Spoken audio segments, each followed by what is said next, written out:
বসে বসে বিশ্বনবী ভাবে, আগের জামানার উম্মতেরা কেউ হায়াত পেয়েছে 500 বছর, কেউ পেয়েছে 1000 বছর, কেউ পেয়েছে 2000 বছর, আর আমার গুনাহগার উম্মতের অবস্থা বিশ্বনবী নিজেই বলেছেন, আমার উম্মতের গড় বয়স হবে 60 থেকে 70 বছর।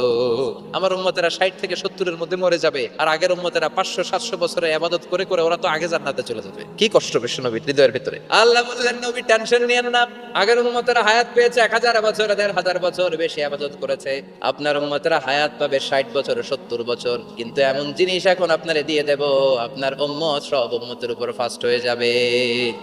লাইলাতুল কদর খায়রুম মিন আলফি শাহর। ও নবী, আগের উম্মতের কাউরে আমি লাইলাতুল কদর দেই নাই, কদরের রাত দেই নাই, আর এই কদরের রাত হচ্ছে খায়রুম মিন আলফি শাহর, 1000 মাসের চেয়ে সেরা। ওরা সারা বছর ইবাদত করে যা করতে না পারছে, আপনার উম্মতেরা এই কদরের রাতে এক রাত ইবাদত করবে, 1000 রাত ইবাদতের সমান সওয়াব হয়ে যাবে। ফাতারদা, নবী খুশি হয়ে গেলেন, সুবহানাল্লাহ কইবেন না?